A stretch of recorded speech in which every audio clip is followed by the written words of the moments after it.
SR cable and Sonali 503, Darpita trading Mumbai 549, Signet digital Mumbai 823, Bhavani Rajesh Mumbai 512, next chain digital Pune 767, Pune cable system 147, Pimpri digital 535, Manoranjan cable Pimpri Chinchwad 807, GTPL Nagpur 632, UCN digital Vidarbha 264. जगाला अहिंसेचा मार्ग दाखवणारे महापुरुष, स्वातंत्र्य चळवळीतील महान नेते, स्वतंत्र भारताचे राष्ट्रपिता, सत्याग्रहाचे जनक, महान तत्वज्ञ महात्मा गांधी.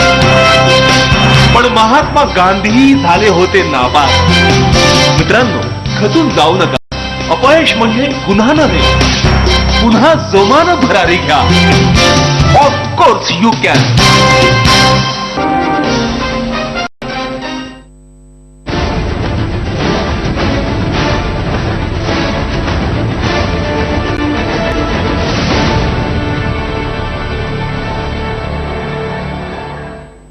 ब्रेक नंतर मी मराठी विशेष पोलीस की दहशतवादीमध्ये तुम्हा सर्वांचं पुन्हा एकदा स्वागत. आपण चर्चा करतोय एका 16 वर्षाच्या मुलाशी, ज्याला पोलिसांनी बेदम मारहाण केली, अमानुष मारहाण केली. आपल्याबरोबर स्टुडिओमध्ये चित्राताई आहेत आणि विवेक सर आहेत. चित्राताई, मी परत तुमच्याकडे येतो. ज्या प्रकारे ही घटना घडली, याच्या अगोदरच्या घटनाही पाहिल्या तर एक असं दिसतंय की आबांचा पोलीस डिपार्टमेंटवरती आता कंट्रोल राहिलेला नाही.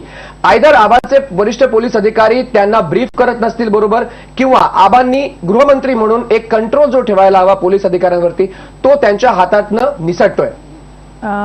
मला असं नाही वाटत आहे मयंक की असा काही प्रकार इथे आहे. हे निश्चित आहे की काही मुठभर जे काही पोलीस कर्मचारी आहेत त्यांच्या या अशा वागणुकीने आपण सरसकट सगळ्या डिपार्टमेंटला दोष देऊ शकत नाही.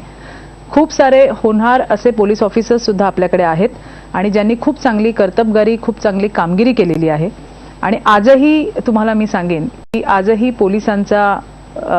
पोलिसांबद्दलची जी एक मनामध्ये एक भावना असते की हे आमचे रक्षक आहे, ते तुम्ही सांगताय, पण मला नाही असं वाटत आहे असं आजही आम्हाला त्यांच्याबद्दल की हे आमचे रक्षक आहेत म्हणून सगळ्या महिला वर्गांमध्ये काय सगळ्यांमध्येच ही भावना आहे.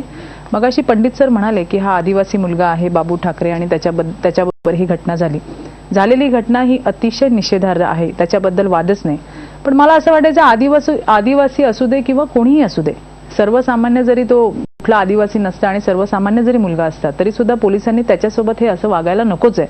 आणि जे कोणी याच्यामध्ये दोषी आहेत त्याची आता निष्पक्षपणे जी आहे पूर्णपणे चौकशी होऊन दोषींवरती निश्चित कारवाई होईल. दोषींवरती निश्चित कारवाई होईल. आबा नेहमीच म्हणतात.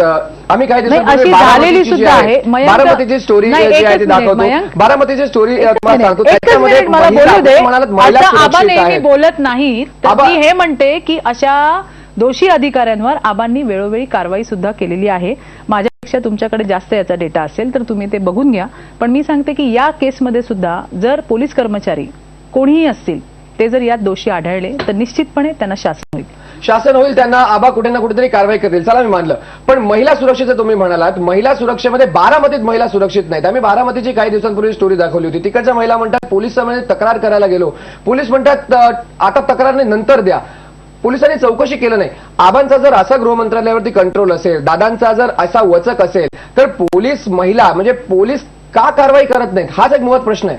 नाही, मला असं वाटत नाही. बारामतीच्या महिला असू दे की महाराष्ट्रातल्या कुठल्याही कानाकोपऱ्यातल्या महिला असू दे, मी स्वतः महिला आयोगावर काम करते आणि मला माहिती आहे हे काम करत असताना कुठलीही महिला अशा पद्धतीने तिच्यावरती जर काही त्रास होत असेल किंवा तिला जर काही ती पीडिता जर पोलीस स्टेशनला गेली तर त्यांच्यासाठी तुम्हाला माहिती आहे की आज महाराष्ट्रामध्ये महिला पोलीस कर्मचारी सुद्धा आहेत की त्यांना फर्स्ट प्रायोरिटी दिली जाते ज्या वेळेला महिला गुन्हा नोंद करण्यासाठी जाते. तिला जर काही तक्रार असेल तर माझ्या किंवामध्ये असं नाही. आणि जर असं असेल तर तुम्ही प्लीज मला सांगा, आम्ही त्याच्यामध्ये बघू. पण मला असं वाटत नाही की महाराष्ट्रामध्ये महिला असुरक्षित आहे. हे जे तुम्ही वारंवार बोलता ते मला मान्य नाही. आजही महिला बिनदिक्कत बाहेर जात आहेत. आज मुंबई सारख्या शहरामध्ये सुद्धा जर महिला सुरक्षित नसत्या तर मला वाटतं कदाचित कॉल सेंटरला जाणाऱ्या किंवा रात्रपाळीच्या ज्या काही काम करणाऱ्या, व्यवसाय करणाऱ्या ज्या महिला आहेत, ज्या मुली आहेत, त्यांनी ते बंद केलं असतं. पण तसं होताना दिसत नाहीये मयंक. म्हणून मला असं वाटतं की असं सरासर बोलणं की महाराष्ट्रामध्ये महिला असुरक्षित आहे हे चुकीचं आहे असं मला वाटतं. ठीक आहे, विवेक सर, मी तुमच्याकडे येतो. ज्या प्रकारे ही घटना घडलेली आहे याच्या अगोदरही पोलीस अॅट्रॉसिटी आपण जे म्हणतो त्याच्या घटना वारंवार समोर येतात. काही वेळेला त्या घटना ज्या आहेत त्या रिपोर्ट होत नाहीत, काही वेळेला मीडियामध्ये येत नाहीत. ही ज्या प्रकारे घटना जी आहे ती मीडियामध्ये आली, मोठी झाली, एकंदरीतच लोकांना कळली. बऱ्याचशा अशा घटना असतील ज्या रिपोर्ट होत नसतील, ज्या पोलिसांच्या भीतीने, त्यांच्या धाकाने त्याच ठिकाणी ज्या आहेत त्या मिटवल्या जात असतील. पण म्हणता त्या पद्धतीने आणि थोडा बॅलन्स आपण विचार करायचं म्हटलं तर मी असं म्हणेन की पोलीस कसे वागतात त्याबद्दल एका पोलिसाला दोष द्यायचा का, एका गृहमंत्र्याला दोष द्यायचा का, तर मी निश्चितपणे नाही म्हणेन. पण त्या गृहमंत्र्यांची किंवा त्या सरकारची मग काही जबाबदारी आहे की पोलीस ही व्यवस्था आज जी आपण पाहतो ही अशीच आपल्याला चालवतो. केव्हापासून चालवतो? ती 1861 पासून आजपर्यंत जी व्यवस्था आहे ही आम्ही बदललेली नाही. ब्रिटिशांचे पोलीस जे होते, जनतेचे शत्रू, तेच पोलीस आज आम्ही ठेवलेले आहेत. पोलिसांचा कायद्याला आम्ही हात लावलेला नाही. त्यामुळे हे पोलीस जे आहेत हे असं करण्याचं धारिष्ट्य करतात. एकूण महाराष्ट्रामध्ये जर आपण पाहिलं तर 2009 साली 3982 प्रकरण ही पोलिसांच्या विरोधामध्ये तक्रारी आलेल्या होत्या. 2012 मध्ये 6925 तक्रारी होत्या. काय झालं यातलं? तर खातेनिहाय चौकशी 3982 पैकी फक्त 908 मध्ये सुरू झाली आणि जिल्हा दंडाधिकाऱ्यांच्या मार्फत चौकशी 34 मध्ये सुरू झाली. तर 2012 मध्ये खातेनिहाय चौकशी 398, साधारणतः 400 आणि 14 मध्ये दंडाधिकारी. याच्यामध्ये सर्वात महत्वाचं असं की यावेळेला जो कायदा आला त्या कायद्यामध्ये एक तरतूद करण्यात आलेली आहे जी मारक आहे. पोलीस सुधारणा या नावाखाली मारक तरतूद आहे की पोलिसाच्या विरोधामध्ये जर तुम्ही तक्रार केली तर तुम्हाला शिक्षा आणि दंड दोन्ही आहे आणि जबर शिक्षा त्याच्यामध्ये दिलेली आहे. याला आम्ही सर्वांनी विरोध केला होता की अशा पद्धतीने तुम्हाला करता येणार नाही. इथे बघा काय केले ते. 2009 मध्ये 3982 पैकी 2909 प्रकरणं खोटी ठरवण्यात आली. 2012 मध्ये 6925 पैकी 4549 प्रकरणं खोटी ठरवण्यात आली. खोटी ठरवण्याचा अधिकार कोणाला आहे? कुठल्याही याच्यामध्ये ज्या बी फायनल म्हणतो तर ते न्यायालयाला तो अधिकार आहे. या ठिकाणी पोलीस अधिकारीच आपल्याबद्दल आलेल्या तक्रारींची म्हणजे मारेकरीच न्याय द्यायला लागले अशी परिस्थिती पोलिसांच्या बाबतीत झालेली आपण पाहतो.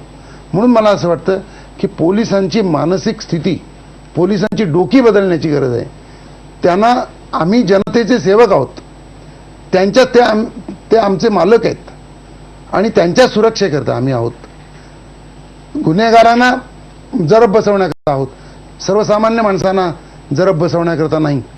हे जे पोलिसांचं ब्रीद वाक्य आहे हे पोलिसांनी खरं जे आहे ते अंमलात आणलं पाहिजे, हे पोलिसांनी लक्षात ठेवलं पाहिजे. तिथे आपला वेळ कमी. एक शेवटचा प्रश्न तुम्हाला घेतो. ही जी घटना घडलेली आहे ह्याचा पाठपुरावा तुम्ही राष्ट्रवादीच्या नेत्या म्हणून नाही, एक महिला म्हणून कितपत कराल? आपण हा प्रश्न विचाराल तुम्ही स्वतः? निश्चितपणे मी तुम्हाला सांगते की आम्ही स्वतः याचा पाठपुरावा करू आणि याच्यामध्ये जे कोणी दोषी आढळतील, आता जसं पंडित सर म्हणाले की दोन कर्मचाऱ्यांची नावं आहेत पण त्यांना असं वाटतंय की याच्यामध्ये आणखीन काही मोठे अधिकारी असण्याची शक्यता आहे. तर त्याच्यामध्ये जो काही क्राईम ब्रांचचा जे काही रिपोर्ट येईल त्यानुसार जे जे दोषी आढळतील त्या सगळ्यांवरती पूर्णपणे कारवाई करण्यात येईल असं मला नक्कीच वाटते. म्हणजे मी इथे तुम्हाला हा शब्द देते की निश्चितपणे गृहमंत्री जे आहेत ते त्याच्यावरती कारवाई करतील. मी मराठी हीच अपेक्षा जी आहे ती व्यक्त करते की आबांनी ह्या प्रकरणामध्ये जे आहे ते लक्ष घालावं, खासगीने लक्ष घालावं आणि या प्रकरणामध्ये कारवाई करावी. एका 16 वर्षाच्या मुलाला अमानुष मारहाण इथे करताना जी आहे ती पोलिसांची समोर आली आहे. चित्राताई, तुम्ही आणि पंडित सर तुम्ही स्टुडिओमध्ये आलात आणि चर्चा केली त्याबद्दल दोघांचेही धन्यवाद. आपण ज्या प्रकारे बघत होतो ह्याच एक प्रश्न जे आहे ते आम्ही विचारतोय, पोलीस की दहशतवादी, आणि हाच प्रश्न आम्ही आबांनाही विचारतोय की तुम्ही या प्रकरणामध्ये जातीने लक्ष घालणार आहात का? या प्रकरणामध्ये लक्ष घालणं गरजेचं आहे जेणेकरून सामान्यांमध्ये पोलीस दलाचा आणि गृहमंत्री म्हणून तुमच्याबद्दल जो विश्वास आहे तो आणखीन दृढ व्हायला मदत होईल. मी मराठीच्या या विशेषमध्ये इतकंच. धन्यवाद.